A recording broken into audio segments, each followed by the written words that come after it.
Hello प्यारे दोस्तों, कैसे हैं आप लोग। आशा करते हैं अच्छे होंगे। तो आज के हम इस वीडियो में गुणनखंड ज्ञात करने बताने वाले हैं। गुणनखंड विधि से कैसे क्वेश्चन ज्ञात करते हैं।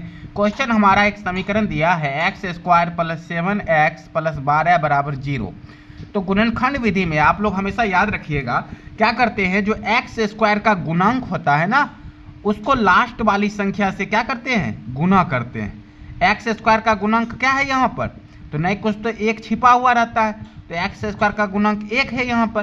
तो 1 को जब हम लास्ट वाली संख्या 12 है इससे गुना करेंगे तो हमारा हो जाता है 12। अब फिर इससे 12 से पहले क्या लिखा हुआ है, प्लस। प्लस का मतलब हो गया जोड़ना।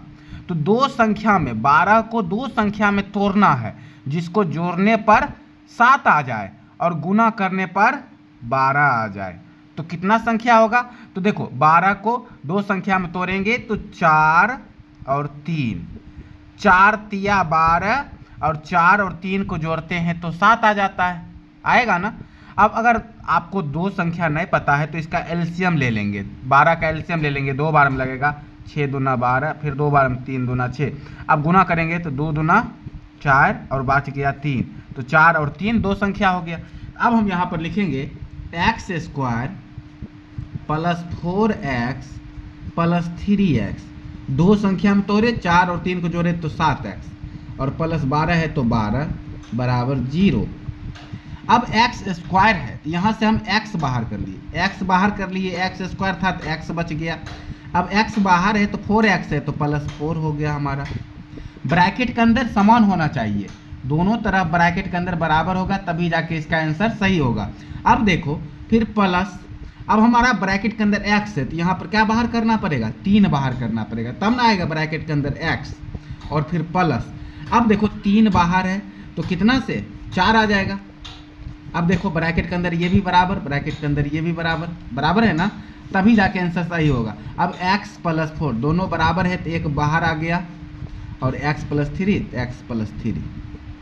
अब इनको अलग अलग कर देते हैं, यानी x + 4 बराबर 0, x बराबर -4, एक हमारा x बराबर -4 आ गया, और x + 3 बराबर 0, x बराबर -3, एक आ गया हमारा -3। तो इसी तरह से गुणनखंड विधि बनाते हैं। दूसरा क्वेश्चन देखते हैं। दूसरा क्वेश्चन है हमारा 4s² - 4s + 1 बराबर 0। तो क्या बताए पहले आपको, चाहे x रहे, चाहे y रहे, चाहे s रहे, चाहे a रहे, b रहे, तो s² का गुणांक क्या है, 4 है। अगर x रहता है तो x² का गुणांक, y रहता है तो y² का गुणांक, a रहता है तो a² का गुणांक। तो s² का गुणांक लास्ट वाली संख्या से गुना करना है, पहला काम हमारा ये है।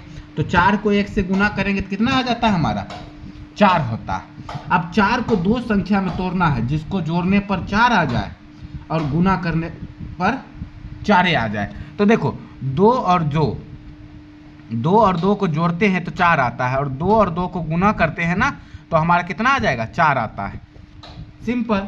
तो यानी कि 4s² माइनस कितना, -2s और -2s। क्यों, क्योंकि माइनस माइनस हो जाता है हमारा प्लस, जुट जाता है, 2 2 4 हो गया, तो +1 बराबर 0। अब 4s² है तो यहाँ से कितना s बाहर कर लेते हैं, 2s बाहर कर लिए। जब 2s बाहर किए तो यहाँ क्या बच गया, 2s। अब 2s बाहर किए तो यहाँ बच गया 2s, क्यों, क्योंकि 2 और 2 4, s और s² माइनस है तो माइनस। अब 2s जब बाहर कर लिए तो यहाँ क्या बच गया, 1 बच गया। फिर माइनस, यहाँ पर 2s है तो ब्रैकेट के अंदर बराबर करना है, तो यहाँ 1 बाहर करना पड़ेगा, 1 बाहर कर लिए तो ब्रैकेट के अंदर क्या आ जाएगा, फिर 2s, और यहाँ प्लस है तो यहाँ पर क्या आ जाएगा, माइनस, क्यों, क्योंकि माइनस माइनस हो जाता है प्लस। अब 1 को 1 से मल्टीप्लाई करेंगे तब ना आएगा 1। अब दोनों तरफ बराबर है, ब्रैकेट के अंदर बराबर है ना, तो 1 बाहर आ जाएगा, 2s - 1, एक बाहर आ गया, और ये भी 2s - 1 बाहर आ गया। तो अलग अलग कर देते हैं, 2s - 1 बराबर 0, 2s बराबर 1, माइनस का 1 बराबर किस साइड गया तो प्लस का 1, और s बराबर हो गया हमारा 1/2। s बराबर कितना आ गया, 1/2 हो गया। उसी तरह इसको भी बना देंगे, 2s - 1 बराबर 0, 2s - 1 बराबर कुछ साइड गया तो प्लस का 1, s बराबर 1/2। 2, तो दोनों मूल निकल गए, यही हो गया आंसर। क्यों 2 मूल निकले?